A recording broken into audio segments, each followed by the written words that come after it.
Okay, so this week we're going to be looking at how we make a habit and how we break a habit.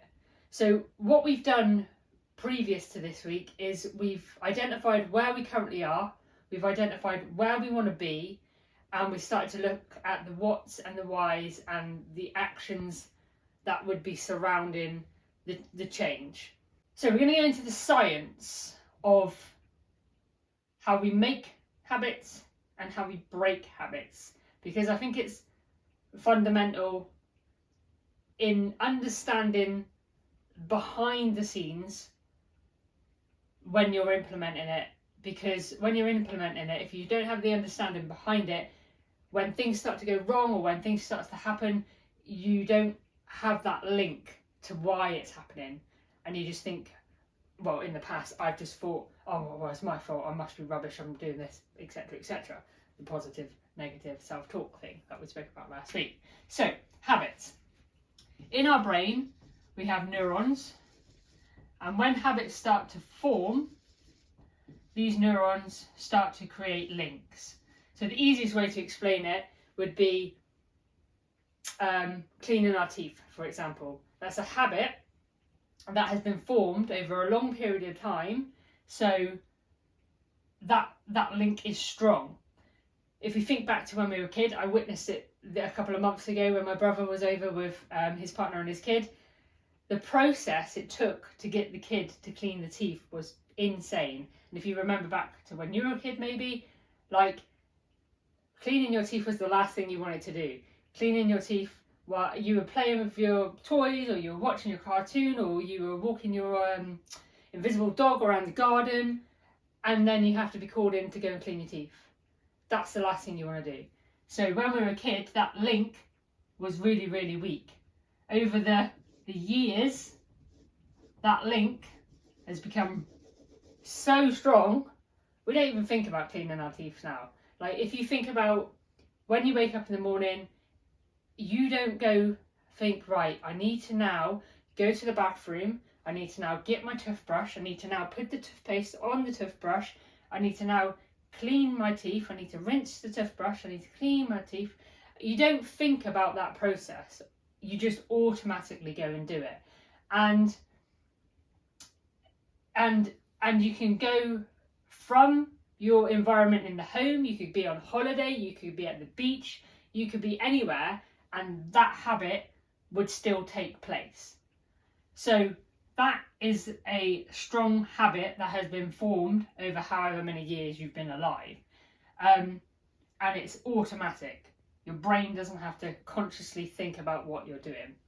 Same with driving. I think back to when I was learning to drive, and I used to think, oh my God, how do people drive and like turn the radio over at the same time as driving and changing gear and putting the indicator on? Now I could drive for 3 hours and be oblivious to what has just happened. So that is two examples of habits that are automated. So what we have now is, I'm going to use exercise as an example of creating a habit because that's the context in which I've learnt it, but it can be put across to any context that you're wanting to make change in.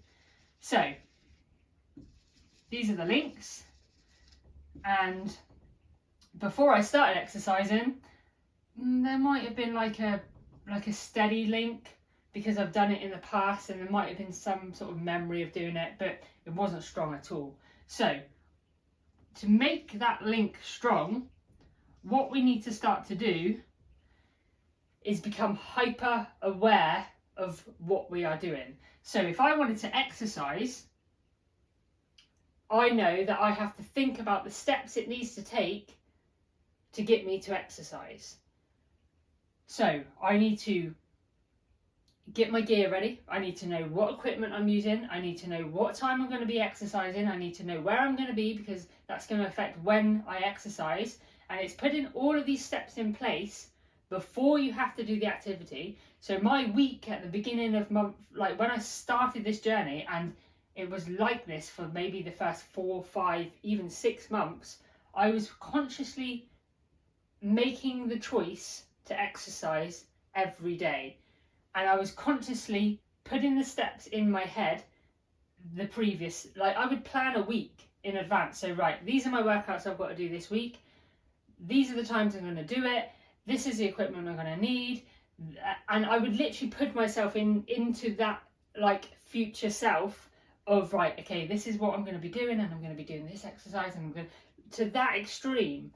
Because the more you think about it, even if you're not actually doing the activity, the more that link is starting to connect and build strength. So when you come round to doing that activity, your brain is already starting to, okay, yep, we talked about this the other day, this is what we do, this is how we do it. And it's really, really important, these steps, is to make this conscious effort into building this habit, is on the days that you're not going to want to feel like it. Because when you're motivated, it's easy. It's easy to get up and it's easy to do a workout. When it's sunny outside, you're motivated, you're like, yes, I feel good, I'm starting to exercise, I'm doing all this.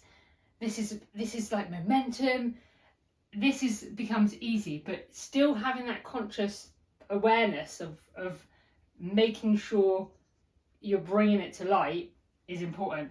But then the days when it gets hard is when this is vital. So when it's raining outside, it's wet, it's cold, it's windy, and you know you've got to get up and go for a run.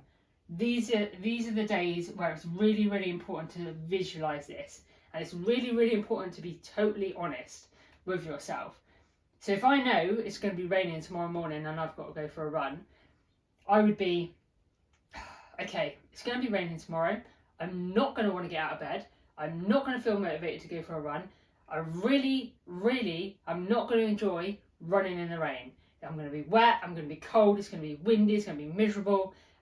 And put yourself in that feeling. Put yourself, you know what you're going to be experiencing, you know what you're going to be like feeling. So that next morning, you know, you've already told yourself, it's going to be horrible, it's going to be hard, it's going to be wet, it's going to be miserable. But you're still going to get up and you're still going to go and do it. And then the days that you still get up and do it on the days that you want, that strength is just building and building and building and building until it becomes an automatic habit. And this takes time. Like there's no time frame on it. It's everyone is individual and everybody is like personal to how much time it's going to take them. It could take some people like 20 days to build a habit. It could take 300 days to build a habit. There's no right or wrong amount of time that it takes to build a habit. But what is important is consciously bringing it to the brain while you're doing it, before you're doing it, after you're doing it, sitting with the feelings, like really, really immersing yourself into building that habit as much as possible. It's hard work. It's real hard work, and it's pushing through it.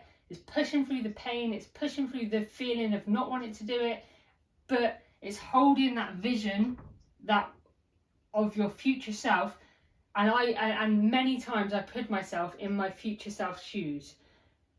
If I didn't want to go for a run in the morning, I would be like, okay, really, in a year's time, is the version of you going to get up and go for a run, or are they going to be laying in bed questioning whether to get up and go for a run?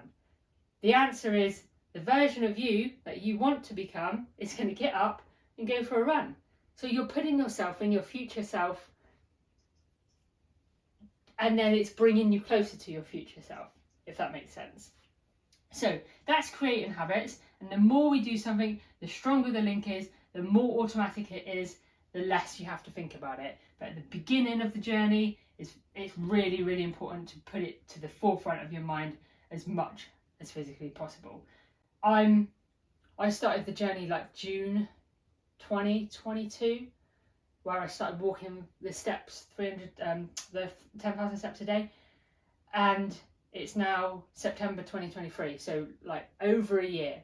I now don't have to think about, oh, what exercise am I doing today? I get up, open up the app, and do whatever it is on there, and it's automatic. It's like, okay, I do this week, and then I still follow a program, but I don't have to think about what it is I'm doing. I just open the app and do the exercise. So that's making habits. So let's now take this habit, let's call it food. And all of my life, I've eaten crisps, I've eaten biscuits, I've eaten chocolate, I've eaten ultra processed food, I've eaten takeaways, I've drank alcohol. That has been my life for 37 years. Well, obviously not 37 years. When I was a kid, I wasn't drinking alcohol. But yeah, that's all I've ever known. I've been brought up in an environment where packed lunches were sandwiches, crisps, chocolate bars, a bit of fruit, and then breakfast was cereal, toast, like all of those sort of foods that are normal foods that you can get widely available anywhere. And then as I grew up and had more control over what I was eating, I could go to the chocolate drawer or the biscuit drawer. I'll have a packet of crisps. I'll have another packet of crisps. Oh, I fancy another packet of crisps. I'll open those biscuits. I'll have a cup of tea. A cup of tea's drank. A whole pack of biscuits have gone. And that was my relationship with food. And breaking this relationship with food works like this. Understanding why. So what we spoke about before, why are you eating that food? Okay, I'm eating that food because that's all I've ever known. I also have learned over this last year, through sitting with my feelings, through sitting with my thoughts, through writing about how I felt when I ate that or what I was doing when I ate that, I've come to learn that my relationship with food come from a scarcity. We grew up with not much money, so food was when you had it, and you would have as much as you could have it. And also, food was a way for me to suppress my feelings. That's what I've learned. So when I was feeling a certain way, I would eat more food. So I've learned that the environment I got brought up in, we ate certain foods. I've learned that I would overeat because I thought there wasn't going to be enough another time. I've learned that when I'm feeling a certain way, I eat to suppress my feelings or as a way of coping with my feelings. So how we break this habit is we have to tear away at it bit by bit. So I know that the person I want to be is somebody that eats healthy foods. I then go away, what is healthy food? I then go away and I start to research, I start to learn what is healthy foods, what is going to help me become the person that I want to become, what is going to aid my body, what is going to give me fuel for the exercise I want to do, what is going to give me the right food so my gut health is good and my gut health is linked to my brain health, and start to look and research, because this is a journey, this is a process, and taking on new information and learning new ways about food.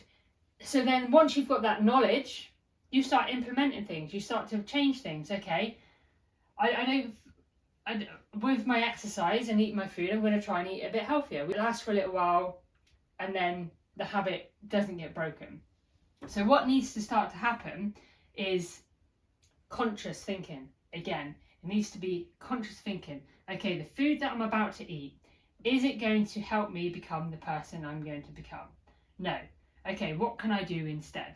So, for example, I've used this example before. I have a habit of going into my mum's house, opening the bottom of the drawer, getting a packet of crisps, getting a chocolate bar, going and sitting on the sofa, eating that crisps or that chocolate bar or those biscuits. That is a habit, that is a strong habit that has been put in for over years of time. And it's every single time I go into my automatic open the drawer. So I've become conscious that I'm doing this. So once you become conscious that you're doing this, you stop and you make a different decision. And this starts to trick this strong habit into a new way of thinking.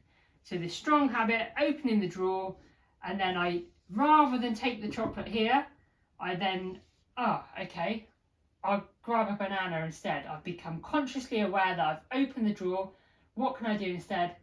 I'll grab a banana, or I'll grab my book, I'll go and sit on the sofa and I will read, or I'll eat my banana.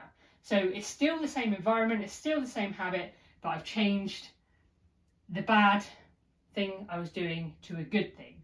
So then this good thing that I'm doing starts to break away at the habit. And the more times you do this, the more times you become consciously aware of opening that bottom drawer, looking, oh my God, I can eat those wheat crunchies. Oh my God, I can taste them right now. Okay, stop what you're doing. Banana, book, break it a bit more.